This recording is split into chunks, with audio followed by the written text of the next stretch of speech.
There are two main goals. It's to teach kids how to learn and to foster a love of learning in them. And if you've done that, then you have been successful. All of those details are secondary to those two things, because if they want to pursue something that they're going to need to be really good at algebra, then they will be. That's how trustworthy kids are. They will, within themselves, discover what they need and make it happen. My name is Lisa, mother of 8 and creator of the blog and YouTube channel Farmhouse on Boone. On this podcast, I like to talk about simplifying your life so you can live out your priorities. I help you learn how to cook from scratch and decorate on a budget through this podcast and my courses, Simple Sourdough and the Simple Sewing series. I also help people reach their goals from home through my business courses, Create Your Blog Dream and YouTube Success Academy. I will leave links to these resources in the show notes and description box below. Now let's get into the show. Welcome back to the Simple Farmhouse Life podcast. Today we're going to chat about homeschooling.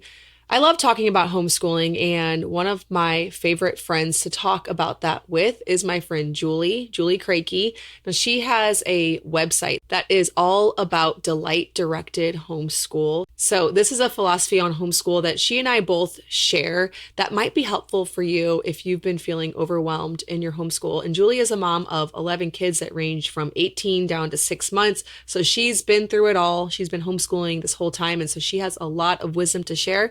She's a personal friend of mine, so it's fun to catch up and chat with her.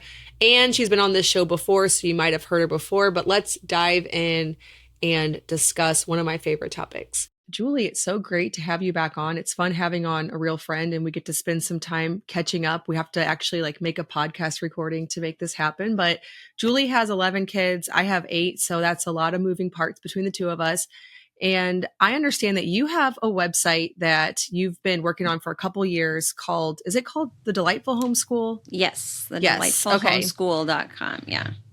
Yes. And Julie has a lot of experience with homeschooling because you've homeschooled all of your children. And I'm just going to apologize now. I'm on a different computer. And so I can't decide if I should look up here or look at you. And it's really throwing me off. So people are like, why are you looking in the wrong spot? That's why, just so you know, it's kind of confusing, but I'm just going to go with it.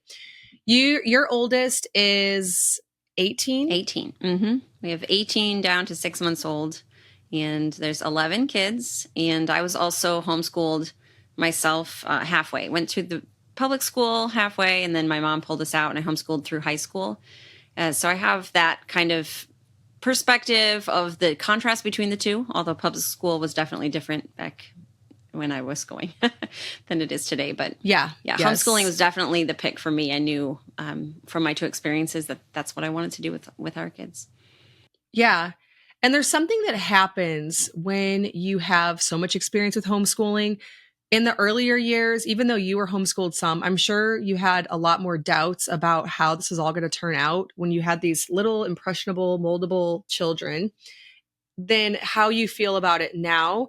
There's a certain level of confidence you build up that just living life will allow certain learning experiences to happen that when you're a younger mom, that can be really stressful. So I love hearing the perspective of somebody who has kids completely on the other side of it, who have been raised and who, know the things they need to know.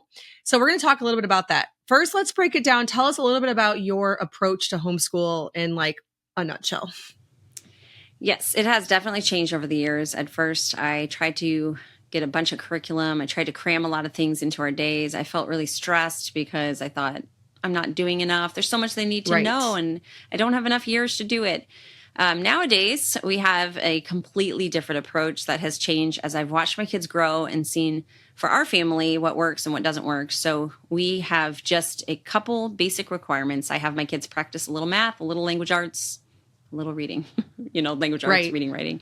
And that's it for what I require of them in a day. And as a family, we do read alouds to learn about other things. So history or different topics in science. So, cultures, geography, whatever it may be. We learn through read alouds and discussions or, watching a show together or whatever avenue I pick. And then I try to keep both of those to a minimum, though, because the bulk of our day is allowing each of my kids to pursue their own interests. And that's kind of where I call it delight-directed learning, because that is the priority for me. And when you're in the younger years, it's actually really hard I think it's harder to do that because your kids don't have defined interests. They just kind of are interested in everything, or maybe they want to play Legos for 24 hours a day. But, if you keep at it, keep having faith in them. I have seen the fruit of that now with one child launched and done with our time, our defined time together. Not like she's gone or anything, but no, it's I have really a kid awesome like to see. It's just awesome to see them take that learning mentality and run with it on their own outside of you. Yeah. Once you have them in that position, it gives you a lot more confidence. And I'm with you. We spend a lot more one-on-one time with those younger kids. Like I'd say the 7 to 10-year-olds, they're the hardest ones because you need to get them reading proficiently so that they can go explore their interests, whatever that might be, doing basic math.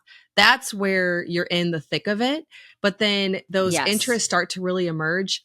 So when do you think, and I think we talked about this last time you were on, kind of, and I'm sure it varies by child, at least it did for me.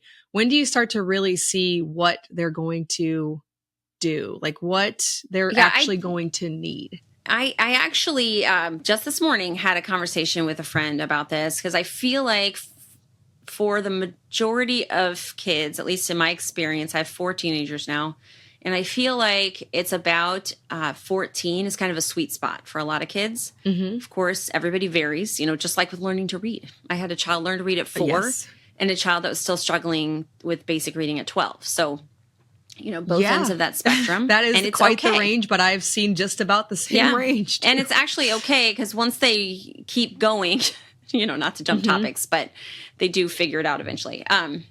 But I feel like there's something magical about that age 14. And I was actually just talking to her this morning because I have a current 14-year-old who's about to turn 15. And I have been just so blessed to watch his life kind of unfold in new ways this year. And it's, when he was 12, let's say, I looked at him and I thought, what are you going to do? And I have no clue how to help you. It wasn't quite Lord, please yet. show me what to do for this child. All of those, up until that age, you just feel a little lost. And then slowly their interests start to emerge. Their passions start to emerge. You notice them kind of almost obsessing over certain types of things. And you realize like, you're really interested in this. And how can I support you in that? Not in an overpowering way, not in a way that drains me, but just how can I give you the resources that you need to run with it? And that is when I really feel like there's such a shift, whereas some people feel like the high school years get more intense, more exhausting because they're doing a lot more academics. It's different in our house. High school years are the time that I'm less involved. And there's less of that, you must do this and this and this and page this to this. That's when I pull back because they have basic academic skills at that point, basic writing, reading, and math that we just keep practicing. But at this point, their interests will define what they need. So if they have an interest that needs upper level math skills, then they will actually want to do that because they will get passionate about this. That's the point that I kind of let them start running with it. And I find that the high school years are kind of the most fun for me because you get to partner with your child instead of just like, we are going to learn this. That's the younger years. We are going to sit every day and practice this. And sometimes it's fun and sometimes it's not, but we're going to keep persisting because we want you to learn how to read or we want, whatever it may be. But once they get to those high school years, it's a partnership and it's exciting to watch that child kind of take off with their interests. Yes, that has been the exact experience. Now, I only have 2 teenagers, so I've only seen this happen a couple times. I still have all the ones below that are still in this intense, you have to get the basics down before I let you, run with your interests. And you mentioned age 14, and I think kids start showing, I feel like most of my kids start showing interest in things before that, but 14 is kind of when they're capable and they can really accomplish something. They can do something that's actually going to be good. If they're into sewing, they can make a gown. If they're into baking, they can, put together a full spread and, put together a cooking class or a baking class. Yeah. They can do that. Whereas those younger years, it's you're just going to make a really big mess, Right, right. And you can see with your younger kids, I definitely can see this one's more geared toward um, things like maybe writing or reading. I have one that from a young age was so passionate about that. It was clear that that's a gifting. Whereas another one is so hands-on. He's 9, but he will labor through hands-on projects just because he has that drive to do it. So I could see that developing within him. But they're just kind of testing the waters and figuring things out. I also think it's really important for us as parents to step back and recognize that 18 is not the cutoff for learning. Right. That I, at 43, am learning just as much or maybe more each year than I did as a child because I'm interested in things. Right. And I'm, pursuing those passions, and my kids see that happen. And so they're like, oh, yeah, well, I can do that too. Just like mom is. I call it lead learner. You're modeling learning in front of your kids, and it inspires them to become learners as well. They're not just sitting there waiting for you to teach them something. They are out there pursuing the things that they're interested in and finding ways to learn.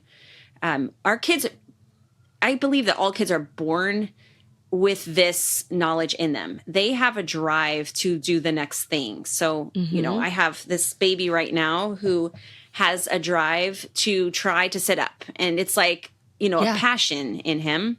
Yeah, they all and then do they get it. a drive to crawl. They get a drive to walk. Yes. Yeah. And it's always you don't funny have to teach them watching how it. to do that. No, it's funny It too is. because like all babies do it. Like they first, and it happens maybe it's slightly different, kind of like the reading thing. Like my son, my baby, he just started walking at 16 months, which is way later than the rest of mine. But still, he did all the things. He sat, he crawled, he walked. But I never had to teach him. He just had to wait till that was interesting enough to try it, and the confidence had to be built. Exactly. And at his timing, his passion kicked in, and it happened. And nobody had to teach him how to do that. And if we continue trusting our kids in that way, I believe they will carry that on through their entire life.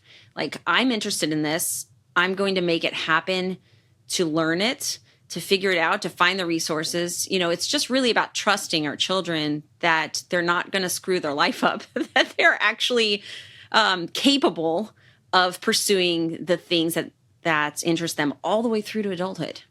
Yeah. And I feel like it takes a lot of the pressure off when you think of it that way. It's really interesting how we put this 18-year deadline. Like after that, we're not going to be able to explore any interest. I definitely in my life learned way, way more after school. I think I just became interested and realized that I actually liked certain things afterwards. Yeah. So the learning has never stopped. And that's a human drive. And when you keep that in your mind, it really alleviates the pressure, because then you realize in my homeschool, there are 2 main goals. It's to teach kids how to learn and to foster a love of learning in them. And if you've done that, then you have been successful. And it doesn't matter if they can do algebra at that point. If maybe they need to, maybe they don't. It doesn't matter how amazing of a paper they can write. All of those details are secondary to those 2 things. Because if they want to pursue something that they're going to need to be really good at algebra, then they will be. That's how trustworthy kids are. They will, within themselves, discover what they need and make it happen. I was kind of unschooled during the high school years a little bit, sort of by accident. My mom pulled us out of school because we had a lot of health issues. And so it wasn't like this intentional, we are going to begin homeschooling. It was just kind of like her falling into it, trying to pick up the pieces. And I was the oldest. And so as a result, I was a little bit more left to my own devices, which was so helpful for me because I read a lot. I did a lot of crafts. I had no intention of going to college until I turned, I guess I was close to 18, when all of a sudden I was like, I think I want to go to college. And my mom was, kind of like, what do I do? How do I support her? Because we had not been planning that. I'd never finished a curriculum of any kind, math, nothing up until this point. But I got that drive. And so guess what? I ran after it. I figured it out. I did what needed to happen. I got books from the library. I got my GED. That was in Illinois. I went to college. I took it slow, figured it out, ended up graduating with honors from a private university without any plan whatsoever in high school of doing that.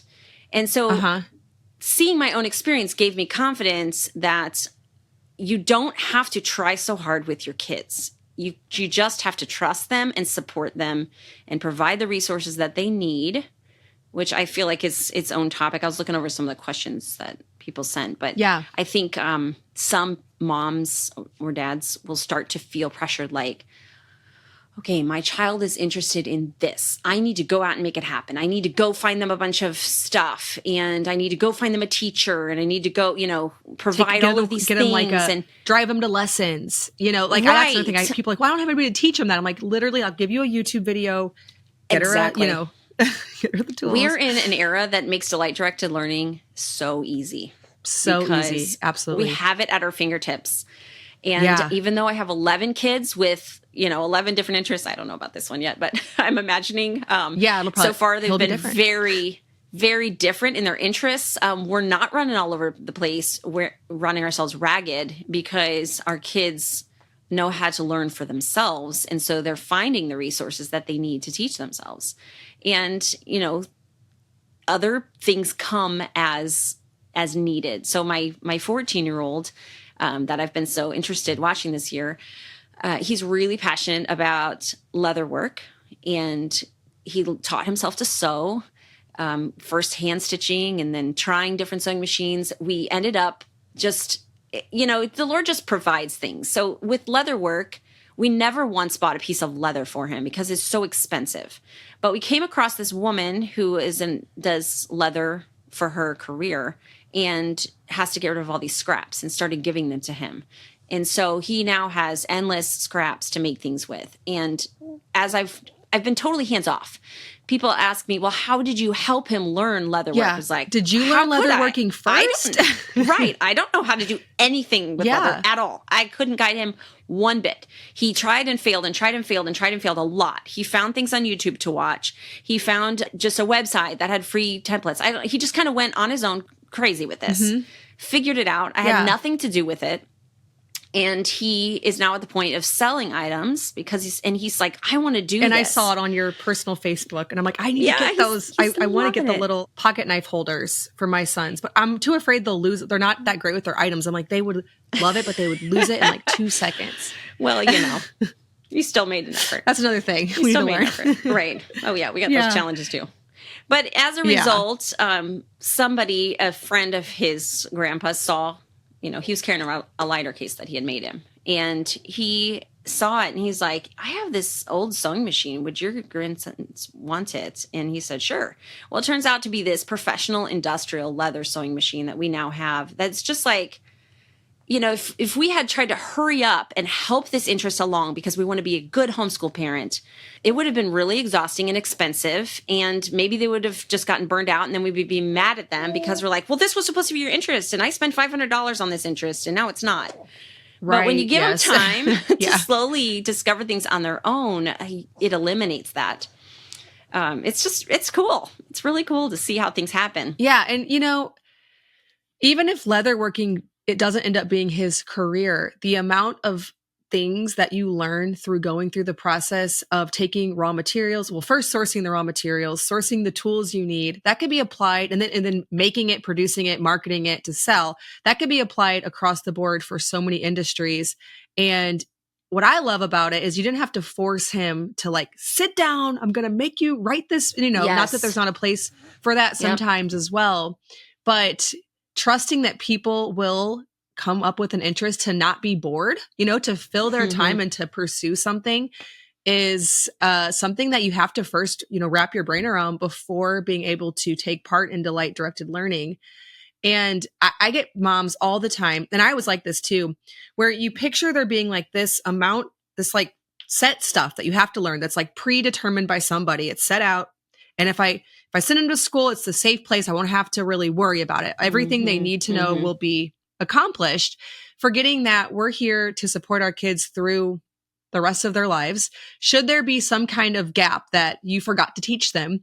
Like I always think that, say that, I forgot to teach them to write a check or to deposit a check on their online banking, which we already do those things. But say you did. One day when you have to write a check, guess what? We'll sit down, you'll write a check. That'll be it. Absolutely. It'll be fine. That day you'll learn and they figure it out so quickly when it's a need to know moment. Exactly. Instead of just a page in a curriculum. I actually, Another thing that came to mind when you were saying that is if a child has an interest, you should not be the one to have to remind them to practice or remind them to do it, because that's not a true passion. I talked to a woman who was telling me that she had a friend who was a musician, a piano teacher, and she said, how do you know if a child's really passionate about an instrument? And she said when they walk through the room, they won't be able to keep their hands off of it because they just want to pursue it. And I've seen that in my kids. I have a few that learned music in the past few years, different instruments. My 14-year-old is one of them. He can't keep his hands off of, if he walks by his banjo, he's playing his banjo. And it's just, then, okay, this isn't just a little fad that's going to pass, which it's fine to indulge in those fads. Right. I do. I'll be like, oh, I want to learn how to, do this particular item, and then I'm not going to do it again. That's fine. It's still skill building. But there are those things within our kids that they can't keep their hands off of. And you will know that's a clue to helping them pursue that. Now, I do have one thing that I tell moms who are kind of wanting to model their learning in this way more. There's one area that I feel like it's technology, that I feel like you have to help your child to monitor that, because it does, certain aspects of technology are created to be addictive. Right. And so if you say, well, my child can't quit playing video games, so that's their passion, that's kind of like a different... Yes. That's different. We need to have the wisdom to know, okay, these games were created to be addictive. So rather than that being a passion to encourage, kind of know that that's a separate category.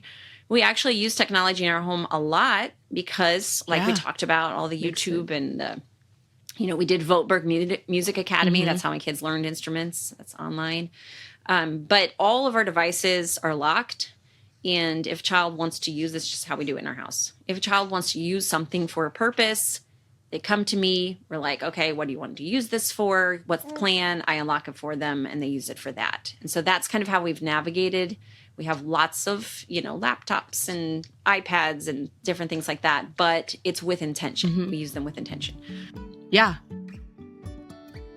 Many years ago, when I was pregnant with my 5th child, I decided to add YouTube to my internet business to diversify and open up a whole world of opportunities. Many things have changed about YouTube since that day. A lot of things, honestly, have remained the same, but I love to educate students on how to create an income from home through YouTube with my YouTube Success Masterclass, which you can find over at bit.ly/farmhouse YouTube masterclass, bit.ly/farmhouse YouTube masterclass, all lowercase. There I share the mistakes that I made when I first got started, how you can achieve success faster, and how to earn a diverse and stable income from the YouTube platform. So if you are interested in using video to reach a wider audience for a business you already have, or you're just curious about what it might look like to incorporate YouTube into your life as a homemaker or a stay-at-home mom, go ahead and check out that free masterclass that I put together for you.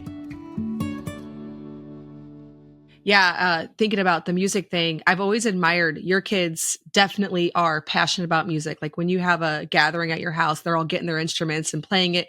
My kids, we did music lessons for 8 years and they can play. It's great, but they have zero interest except for maybe our 5th. Isn't 7. That interesting? Yeah, I know. We paid for them for all those years and they can do it. They can read the notes. That's great. Definitely not their thing. Whereas like my oldest, she's played violin for 8 years and she can just go ahead and forget that for literally 6 months and not care at all.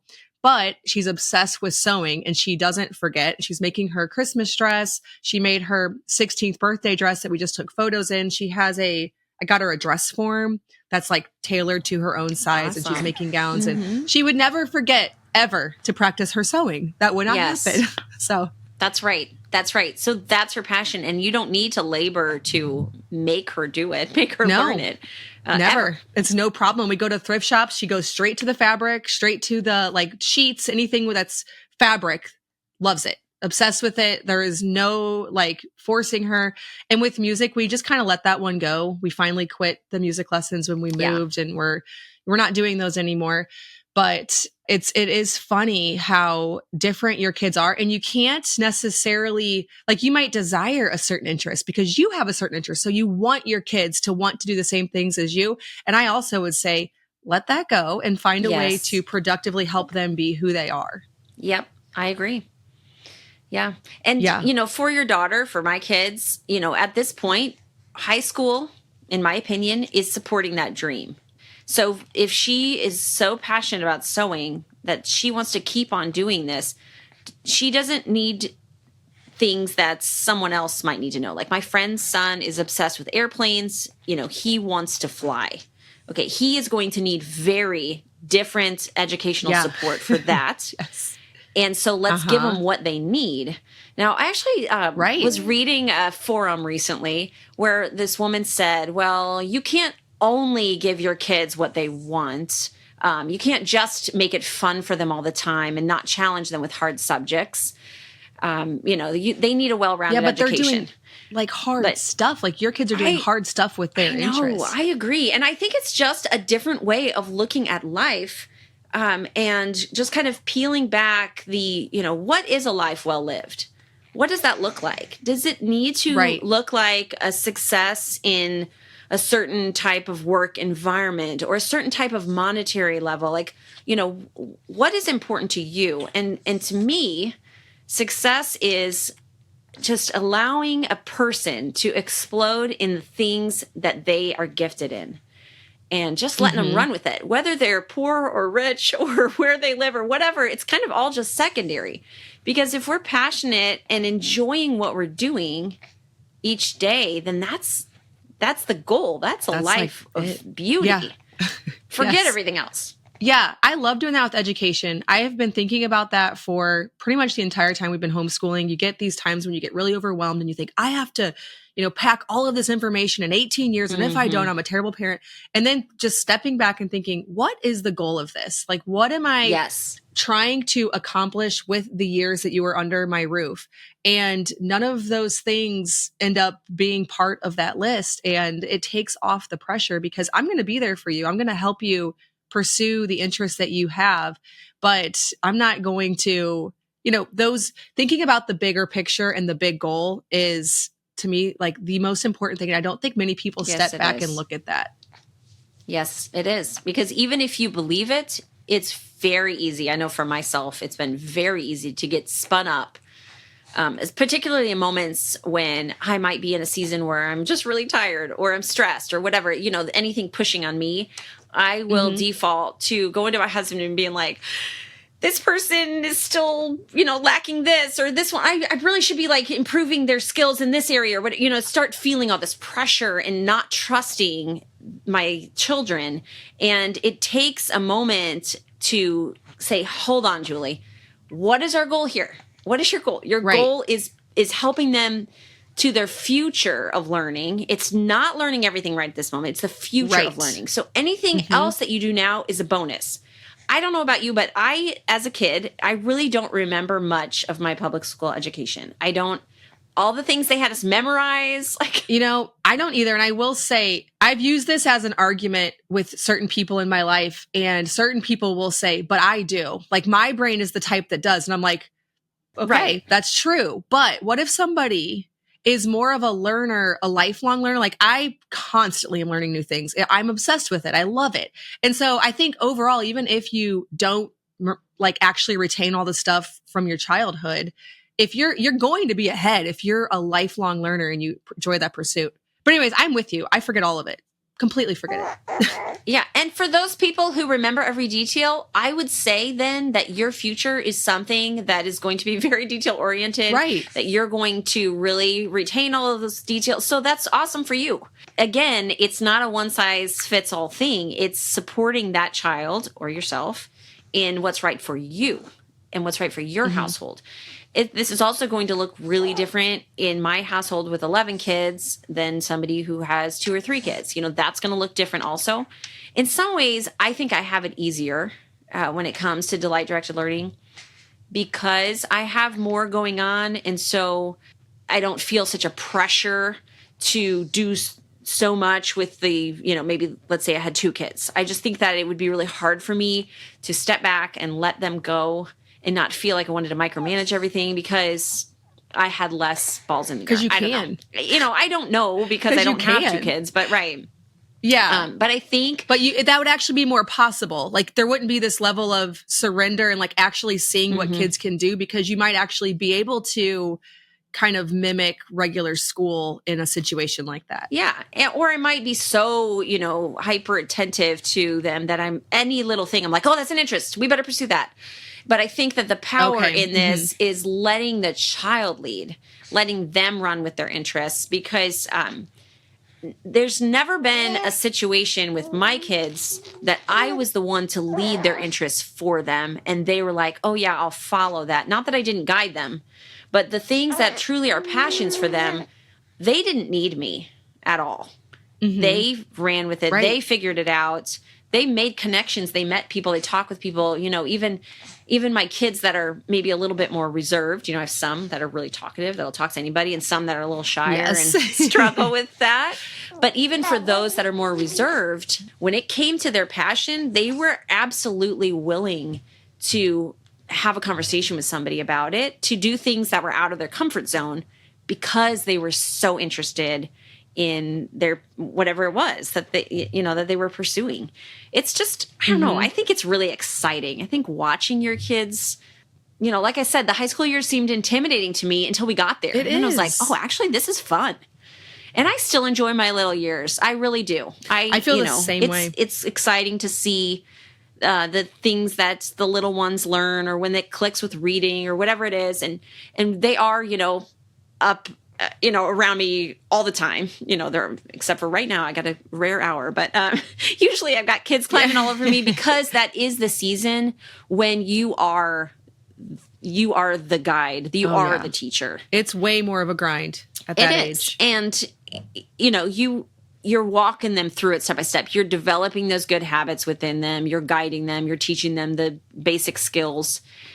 Just know that is a season, and you're going to transition into something that looks different.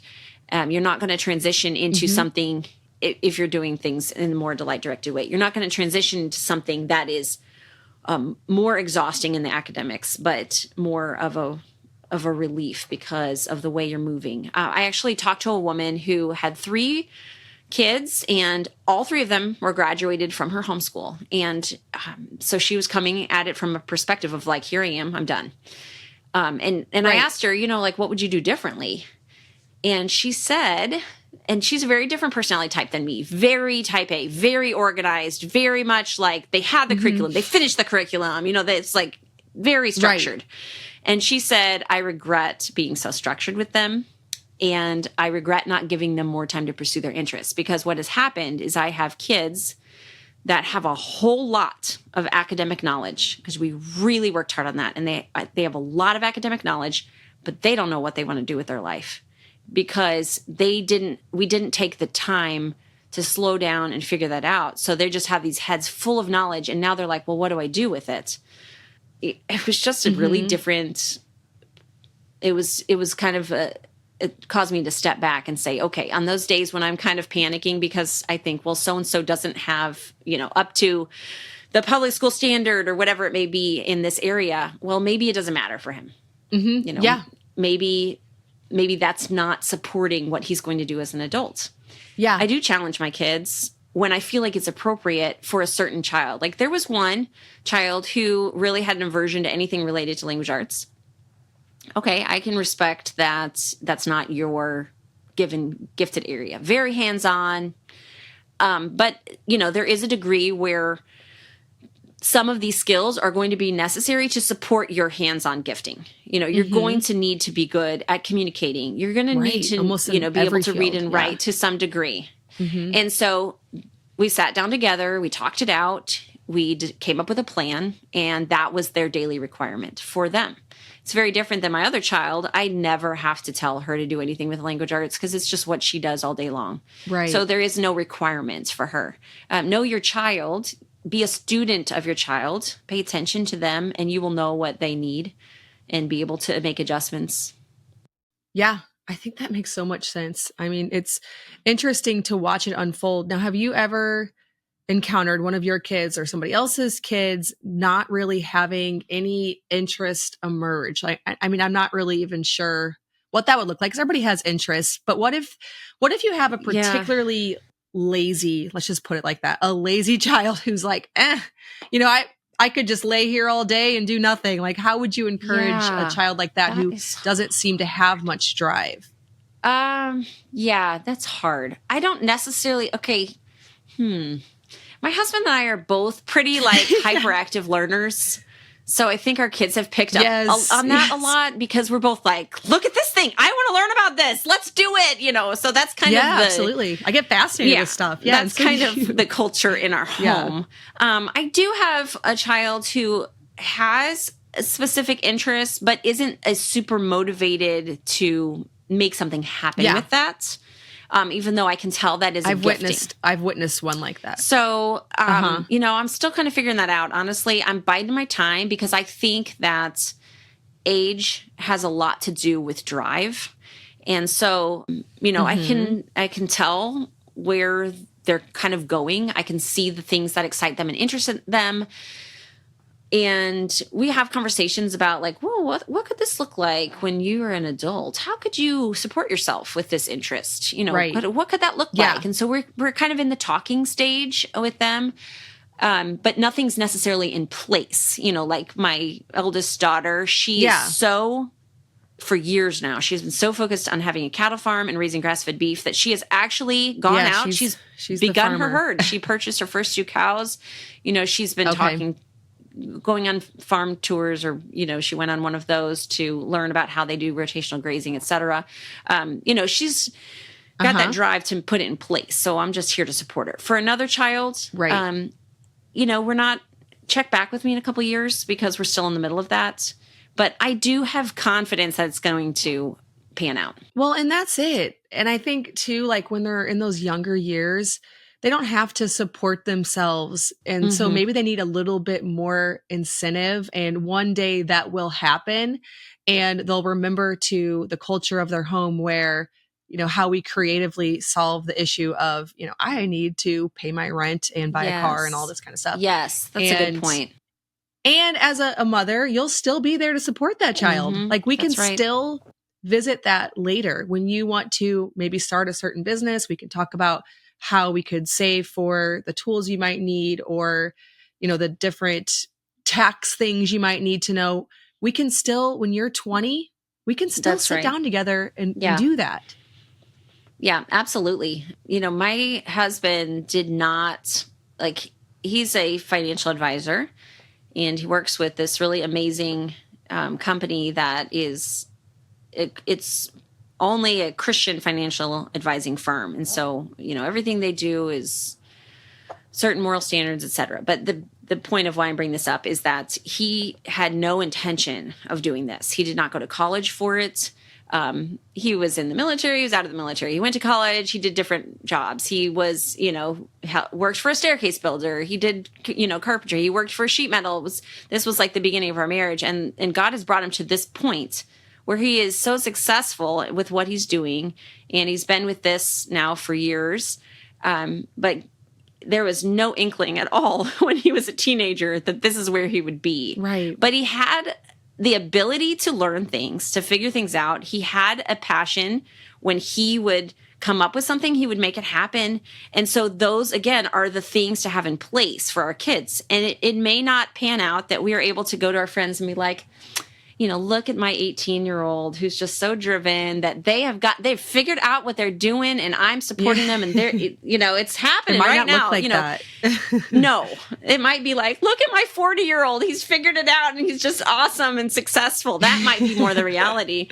But the important thing for us is that we are helping them to have confidence that I can learn what I need to learn when I need to learn it, and I'm going to make it happen. Yeah. That's the goal. Yeah. And not, just like we've mentioned, all the different interests, all the different personalities, not everyone is going to start a cattle farm, start a business. That's right. We're going to have kids that are going to want to learn trades. They're going to want to go into professions. Like there's just so many different avenues. And I really just love the idea that you study that and you help your kids along the way, because you've seen with 11 kids, you might have a very specific way that you want your kids to be, and then they come out and they are just who they are. They are so who they are. Yes, that is so true. You can just help be there to guide it, but that's about it, you know? Yeah, absolutely. When Luke and I were first married 17 years ago, we were on a super tight budget, and the only way that I could decorate my home and make it my own cozy space was by doing a lot of DIY and sewing. I've shared that for years on my YouTube channel, on this podcast, on my blog, and recently I put all of those resources together, all of the patterns, the tutorials, and then step-by-step instructions from getting a machine and threading it, learning about tension issues and the bobbin, all those things maybe over the years that have scared you away from sewing, into one course that I've called the Simple Sewing Series. If you've wanted to sew but have been intimidated by the process of getting started, or even if you're a more seasoned seamstress or sewist and you want to improve your skills, I really think that this will be a great resource for you. There's also a private community associated with it, so if you have sewing questions or you're excited to meet other people who are also getting started on their sewing journey, that's available with the course as well, and it's for a very affordable price. You can find my new course and all of the resources that go along with it over at bit.ly/simple sewing course. That's bit.ly/simple sewing course, all lowercase. That's where you can find more info and become a student. You were talking about video games earlier, and I have one that he's very creative, and he's taken an interest in making video games and learning a coding program. And so that's like, it's funny because I love like rural life and I love farms and all this. And I can't see that any of my kids really care about it at all, but it's like, that's okay. They're so different. That's right. So unique. Yep. Yeah. Yeah. I did have a child that was so interested in coding. And so because I'm always so tentative about the technology stuff, I said, well, we're going to learn it in this way, which was so boring that the other kids weren't interested in it, and if you're still willing to put in the time on this boring coding project instead of the there's some things like Scratch for kids that are so fun that all of my kids. He does like Scratch. We're trying to get him on some more fun. Advanced things now. Yes. And this is the point that I had at that time. It was probably about the same age too. But, if you're willing to pursue like less candy version, then I know that this is something that you will stick with. It's hard to navigate, but you're with your kids every day. It's a relationship. It's not like figuring out exactly how to do it, or that I can tell you this is the right way. There isn't a right way. Every child, every family, every mom, different. Yeah. And you're all going to have to figure out on your own. But if you are in relationship with that child, you're going to make it happen. Sorry for fussy baby here. Oh, that's okay. We're used to that around here. I think I wrote down a couple points actually that I'll just briefly say, because I was thinking about that question of what do I do if my child has no interest? Because sometimes people say this to me. First of all, we have prayed since our kids were small that God would show us the giftings that he put in each child. And so I really believe that that's like the key, because we were all created, in a different way. And so that's number one. Limit unproductive access to screens, said that one. Right. Model being a lifelong learner. They can see that in you. They don't feel pressure because they know, well, my mom's 43 and she's still learning, and I can too.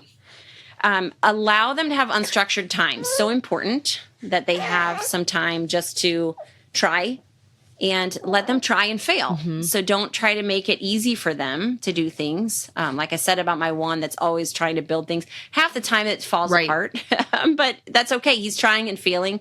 Provide the tools that they need without strings attached. So it's not like, well, I bought you this violin, you better practice it.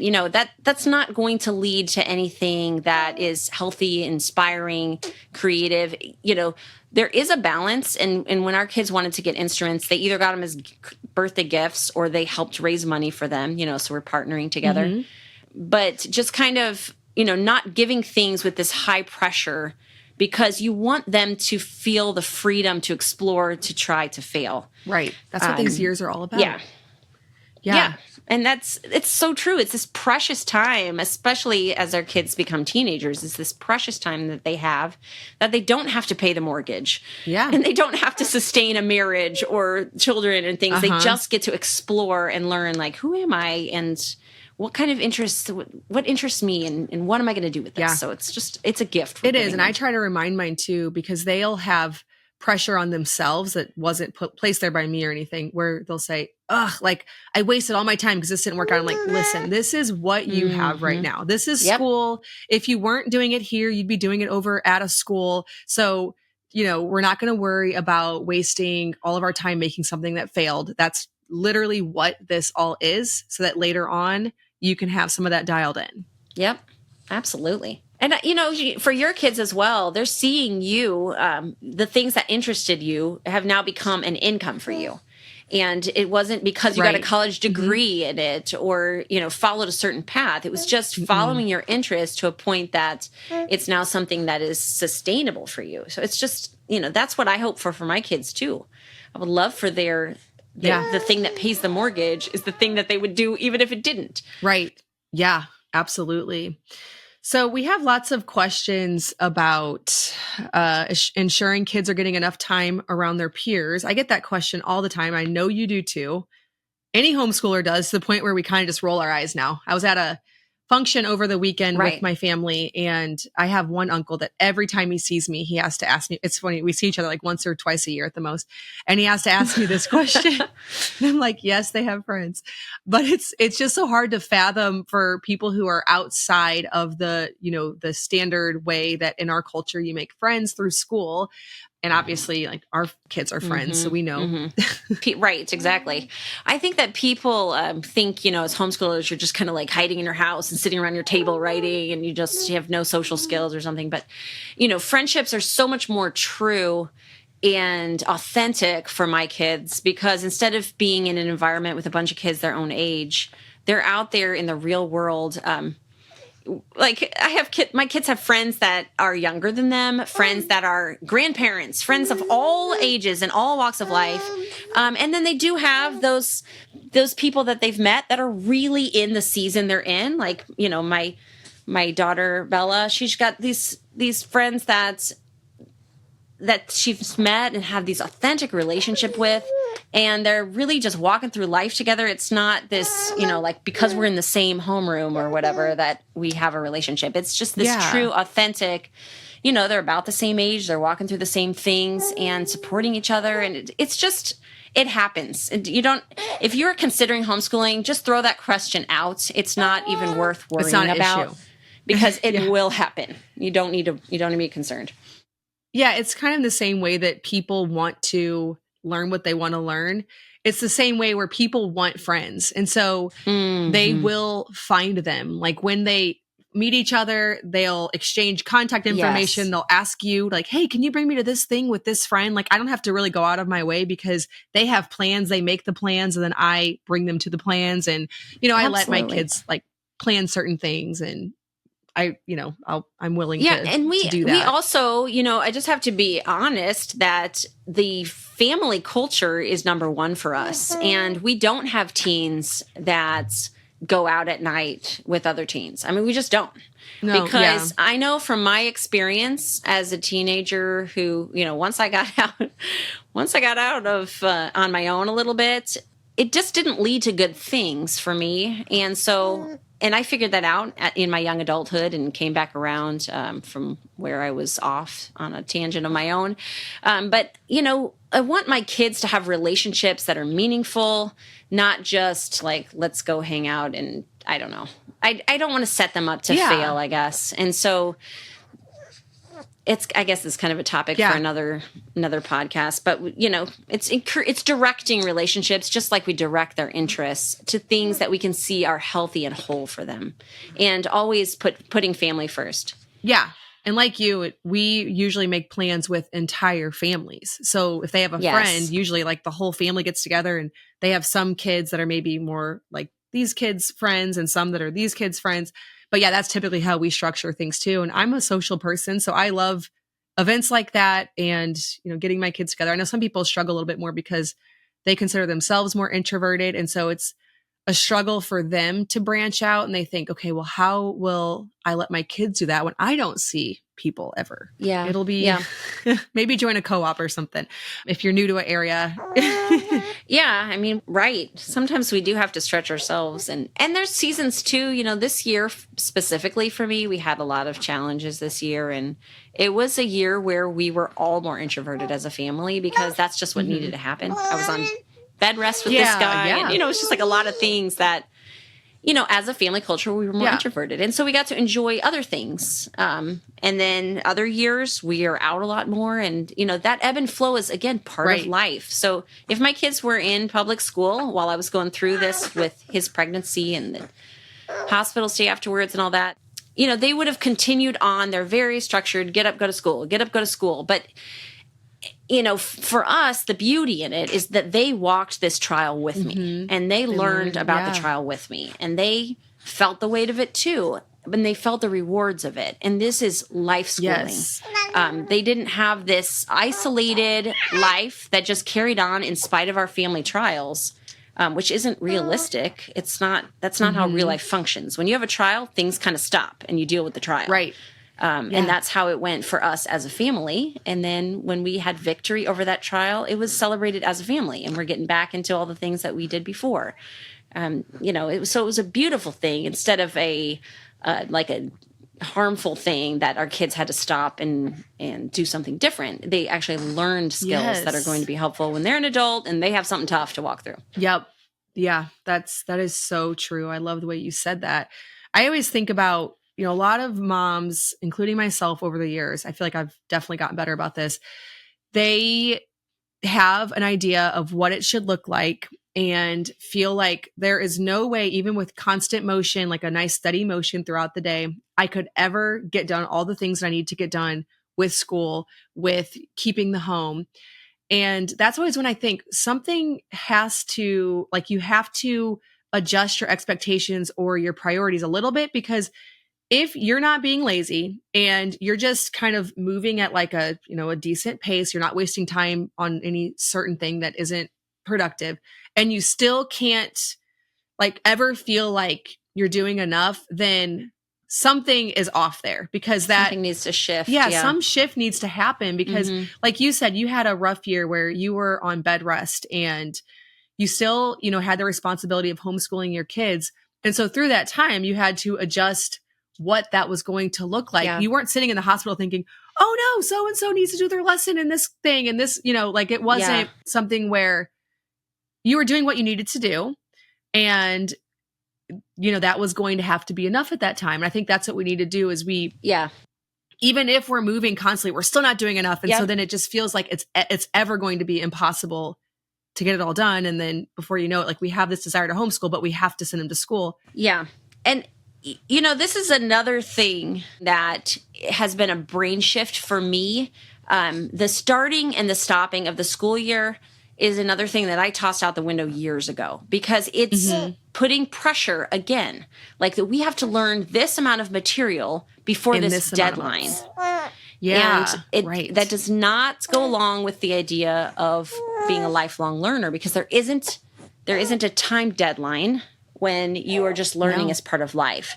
And so we consider ourselves year-round homeschoolers, life homeschoolers. There isn't a beginning and an end. I didn't even have a graduation party for my daughter when she, you know, we were just like, are you done homeschooling? Yeah, I guess graduated. I'm done. Yeah. You know, like that's how it went for us, because the learning just kept going. I mean, she's 18. She's just learning. She's taking notes. I wonder she's figuring how you things approach out. That. We didn't do anything. Because I don't think we're going to do a graduation. Because I'm like, graduate? What does that even mean? I know. To me, there's not going to be a shift into you are now. Now you're no longer People ask learning. What grade my kids are in. I'm like, they would be in this grade, I guess. You know. And I'm not saying that's wrong. Yeah. You know, for some families, those kind of milestones are important, and they want to acknowledge there's a change. You know, so that's awesome. Go for it.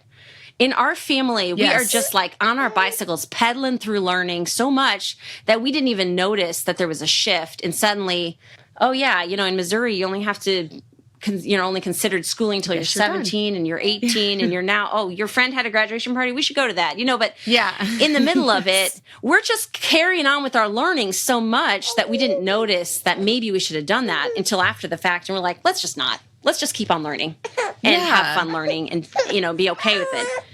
But, I don't want it to seem condemning on somebody who does want to do those things, because we're all different. And absolutely, we need to do what's right for our family and fully enjoy it. Just let yourself off the hook. If that just sounds stressful to you to, finish a certain thing, or to say by May, I have to have this math curriculum finished, or whatever it is. If that feels stressful on you, then throw it out the window like I did, because it doesn't have to be that way. That's one way. It's not the right way. It's one way to learn. Another way to learn is just to say, you know what, this week we got a lot going on, or we're learning in a different way, or whatever, and we're not going to do our math book this week. And that's fine, because our learning doesn't stop in the summer. It doesn't stop when you're 18. It keeps on going and ebbing and flowing. And so we're just going to go along with it. Again, it takes the pressure off. It does. You don't, people are like, well, what grade is so-and-so in? What math level are they doing? I was like, well, their grade, I don't know, because they're all over the place. They're doing what's right for them. Yeah. And as long as they're progressing forward, that's all that matters. It doesn't matter what level they're doing of anything. We're just moving. And math is a funny one. I think math's such a funny one, because math is math. And if you ever look at a curriculum book, they kind of just repeat, because there's no reinventing. Like there's just like a certain amount of stuff you have to learn with math. And, yes, there's ways of getting it repetitive so that it sticks into your brain. And that's, I think, how the curriculums are designed through the grades. But when you ultimately look at it, you're like, okay, we have to learn like this, these things here. And we're going to keep repeating that throughout these years, maybe doing a lesson a day, throughout the entire school year. So we don't have to cram in. Yeah. We're kind of the same exact way. And you mentioned some families have different personalities, and this sounds stressful to them. The way that we do things sounds stressful to them. Sure. And that's great. You keep doing what works for you. Absolutely. I even have one child within this whole big family who really likes structure. And that's totally fine. And so for them, at the beginning of the year, we talk about, we make little checks. This is what you need to do. And then, that's your daily thing. That is what they like. And I am happy to give that, because that's how their brain works. They don't want to just kind of, I guess, be a little bit more organic like some of the other kids do. They want structured. So that's cool, because probably for their future, for their profession, for whatever it is, it's going to look like this. And so I can support you in that right now. You don't have to do the same thing that your brothers and sisters are doing. You can have an education that's unique to you and to your needs. Or even, that's not even how I operate, but it's totally fine, because God made you uniquely. So let's embrace that and go with it. It's so funny, because two homeschool moms can be talking, but sort of speaking a different language, not understanding, like they see everything I've noticed this, like being, in different homeschool circles, and one mom will say something and we'll just assume the other one is just totally doing stuff the same way, and that they like doing stuff a certain way. And then your brain's like, I do not compute. Like, that's just not how my brain works. That's not how my kids' brains work.